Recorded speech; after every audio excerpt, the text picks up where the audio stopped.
Pag natutunan mo itong sinishare ko sa'yo, ladies and gentlemen, kahit ano pang pasukin mo, you are guaranteed to win. Made-develop yung tinatawag natin na Midas touch. Alam niyo yung Midas touch? Yes or no? Yung Midas touch, ito yung parang kapag hinawakan mo yung isang bagay, it turns into a beautiful product.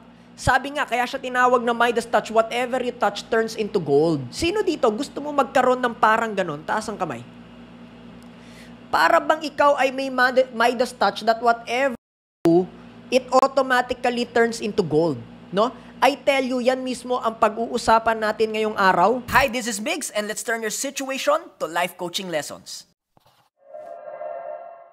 Ito ang reason behind my mindset. Hindi lang mindset. Ito yung what I will bring you towards is towards not just my level of mindset but also my level of strategy. Sino dito ang gusto mo kolektahin sa buhay mo ay yung mga panalo?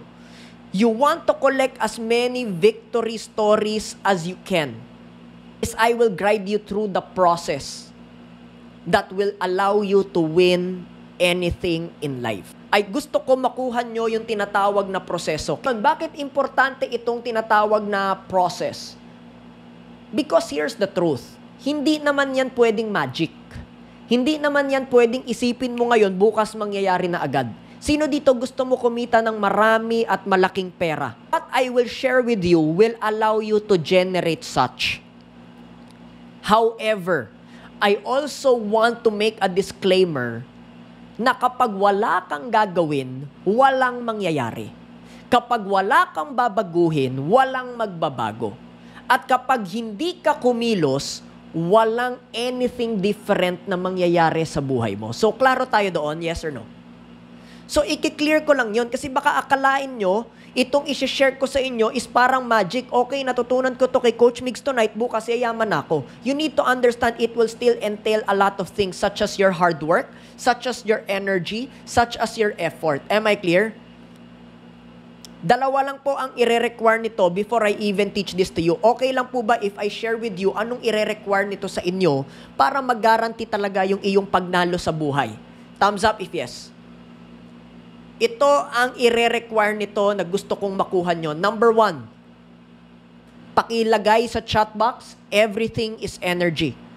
And what kind of everything is energy am I talking about? The person with the highest energy wins. So itong isi-share ko sa inyo, hindi ito gagana kung hindi magiging mataas ang energy mo every single day. I don't care kung may pinagdadaanan ka. I don't care kung meron kang dilubyong kinakaharap. I don't care whether you have a challenge or a problem. Ask me why.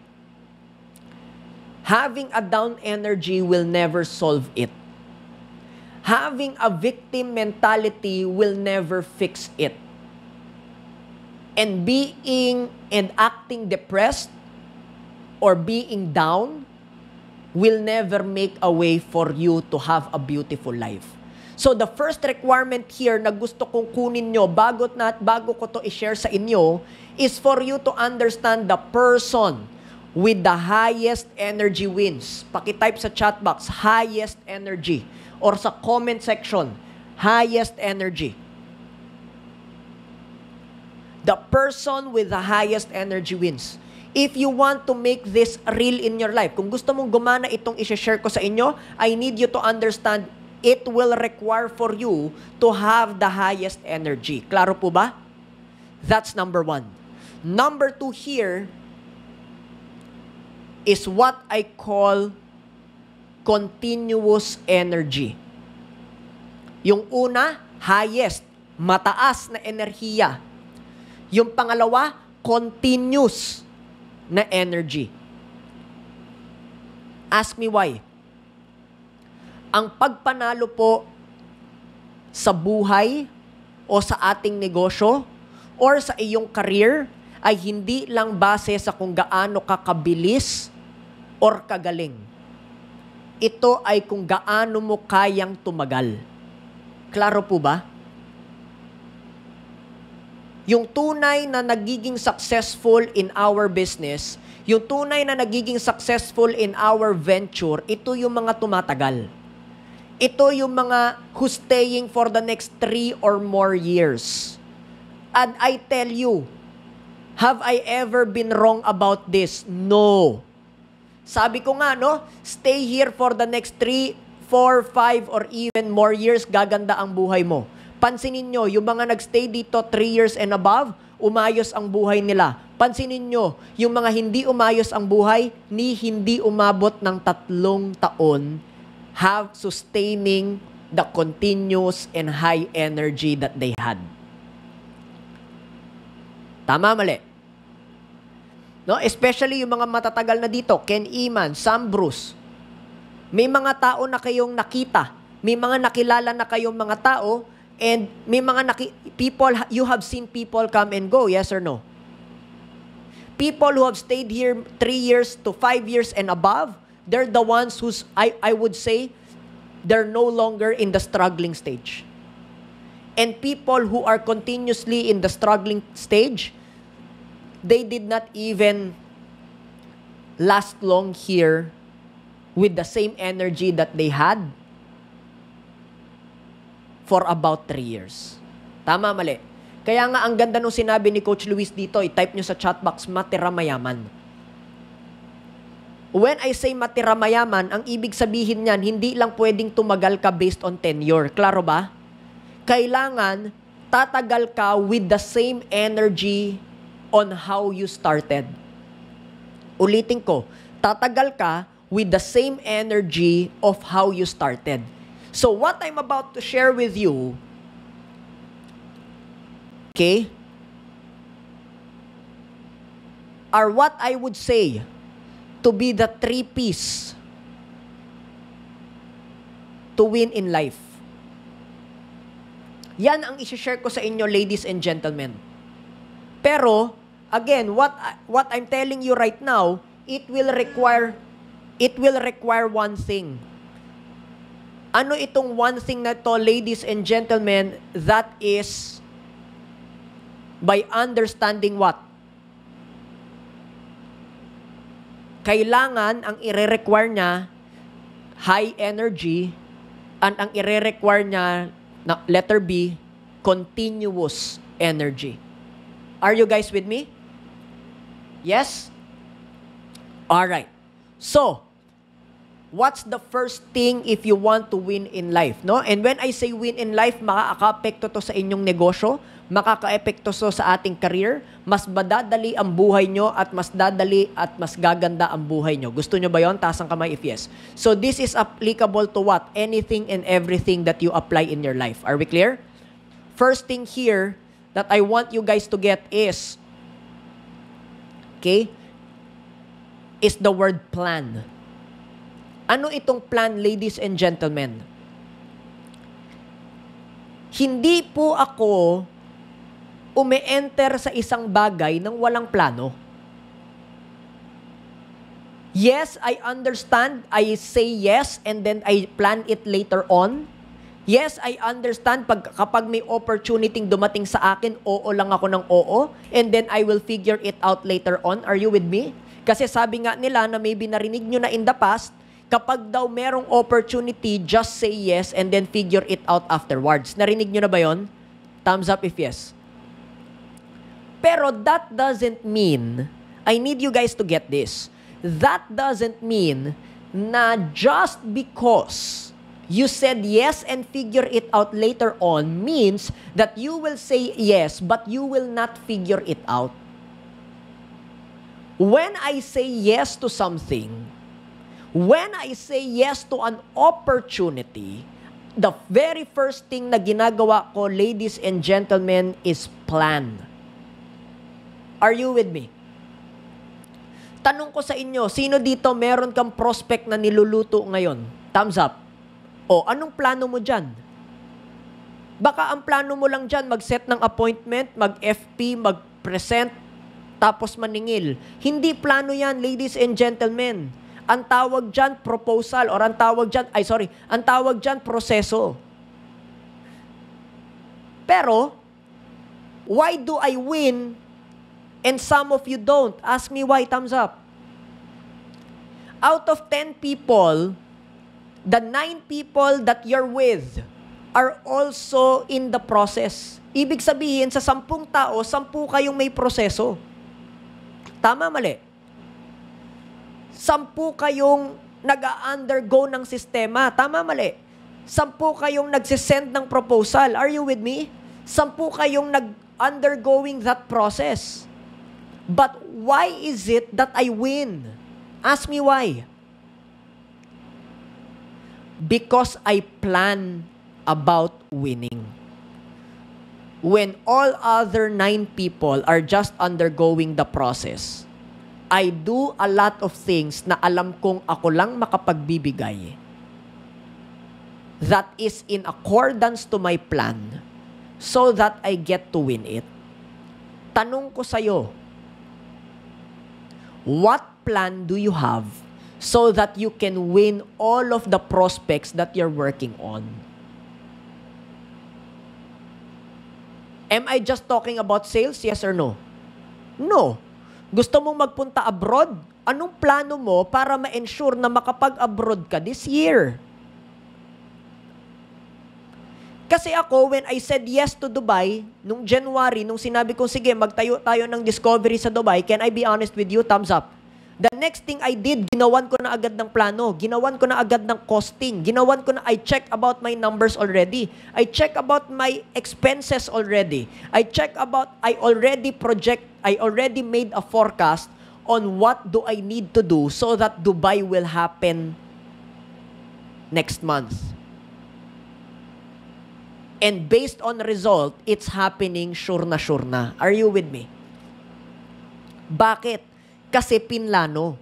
Hindi pwedeng bahala na si Batman. Hindi pwedeng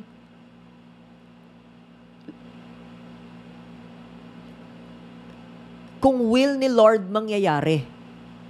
Tama naman. Pero yung iba kasi sa atin, justification, yung quote-unquote will ni Lord para magpakatamad. Magkaiba yun. Are you with me? If it's not the will of God, yes, I understand it may not happen, pero ang tanong, nagplano ka ba muna? Ang tanong, ginawa mo na ba muna lahat? Ang tanong, did you plan it beforehand? Bago ka magsabing hindi will ni Lord. O kaya, baka naman sinasabi mo, hindi will ni Lord, pero yun pala, hindi ka naman pala nagplano. Here's the thing. Can I be honest with you, yes or yes? You will only worry and you will only be fearful about your future if you did not plan it. You will only worry and be fearful about your future kung hindi ka nagplano. But I'm gonna tell you, you may not be able to predict the future. You may not be able to control the future. But planning allows you to have less fear and planning allows you to have less worry. Sino dito nakakwentuhan na si Coach Mix? Yan lang ang top of mind ko all the time. Let's talk about plans, let's talk about vision, let's talk about the future. What can we do together? What plans can we do? Tama, mali? And isn't that an exciting and better place to be in? Yes or no? Na ang pinag-uusapan nyo goals, dreams, and plans. Versus ang pag-uusapan nyo, chismis, complain, reklamo, pagiging biktima, at kung gaano kahirap ang buhay, for me, that's a very stressful environment to be with. Versus be in an environment of what? Goals, plans, visions, and dreams. Nagigets nyo, yes or no? Number 1 is plan. Now, is it enough that you're just planning, yes or no? No. That's why you need to go to the next part, which is, you gotta prepare. Ano yung prepare? Okay, sabi ni Sam kanina, kailangan niya daw to be visible. O, anong kailangan mo i-prepare para maging visible ka in all platforms? Kung mag-a-ads ka, Sam, mag-a-ads ka, Luis, anong kailangan mong i-prepare para meron kang advertisement? Nagigets nyo? You don't come to battle unprepared. You don't go to war unprepared, which means you don't enter into anything without preparation. What will set professionals from amateurs? What will set the experts from the neophytes? Ask me what? The professional and experts, they're prepared. And how many sales? Let's be honest. Ilang sales na ba ang natalo mo dahil lang hindi ka prepared? Ilang benta na ba ang hindi mo na-close dahil lang you came off unprepared? Ilang pera na ba ang nasayang mo or ang hindi mo nakuha because you did not prepare enough? And here's the thing, ilang opportunity na ba ang nasayang mo na binigay sa'yo ng Panginoon at hindi mo nakuha dahil lang kulang ka sa preparation? Are you guys getting this?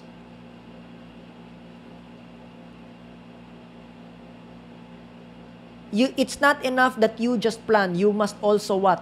Prepare. Are you with me? Ano ang kailangan mong i-prepare? Anything. How do you know if you're unprepared? Sino dito gusto mo malaman? How will you know if you're unprepared? Number 1, hindi seamless. Yung proposal mo, yung presentation mo, or yung mga venture mo, yung mga pinagkakagawa mo, hindi seamless. Ibig sabihin, you did not prepare enough. Number 2, hindi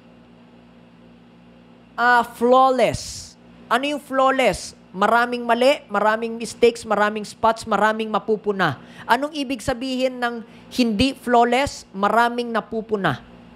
Paano mo masabi kapag flawless?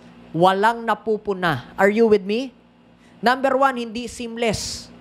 Number 2, hindi flawless. 3, hindi mo kayang sagutin lahat ng tanong. Paano mo masasabi if you're prepared? How will you know if you've prepared about this? Number 1, seamless. Ibig sabihin, smooth. From start to finish, very convenient, very comfortable. Kung pagbebenta ito from beginning to the close, seamless, mabilis, smooth. Yan ang prepared. Number 2, spotless. Walang mapuna. Excellent lahat. Walang delay. Walang, sir, sorry. Ma'am, sorry. Ma'am, babalikan na lang kita. Ma'am, let me get back to you. Walang ganon. And number 3, lahat ng itatanong mo sa akin, kaya kong sagutin. Lahat ng pwede mong itanong, kaya kong sagutin. Yan ang definition ng being prepared. You cannot just wing it, guys. You cannot just come off unprepared, guys. Ako personally, I speak with this not just as a salesperson, but I speak of this as a client also. May mga taong nag-present sa amin ni Coach Luis na hindi ako bumili kasi lang yung salesperson na nagbenta sa amin hindi prepared. Tanong nyo kung anong ginawa pa namin ni Coach Luis. Ask me what? Naghanap kami ng salesperson na katulad niya. Tapos yung salesperson na katulad niya na prepared, sa kanya namin binigay yung benta. Sinong nag-effort? Yung hindi prepared. Sinong nag-hard work? Yung hindi prepared. Sinong nakinabang? Yung prepared. So kailangan, number 1, if you wanna win in life, number 1, kailangan planado ang mga bagay-bagay. Hindi pwedeng bahala na si Batman. Number 2, you are prepared.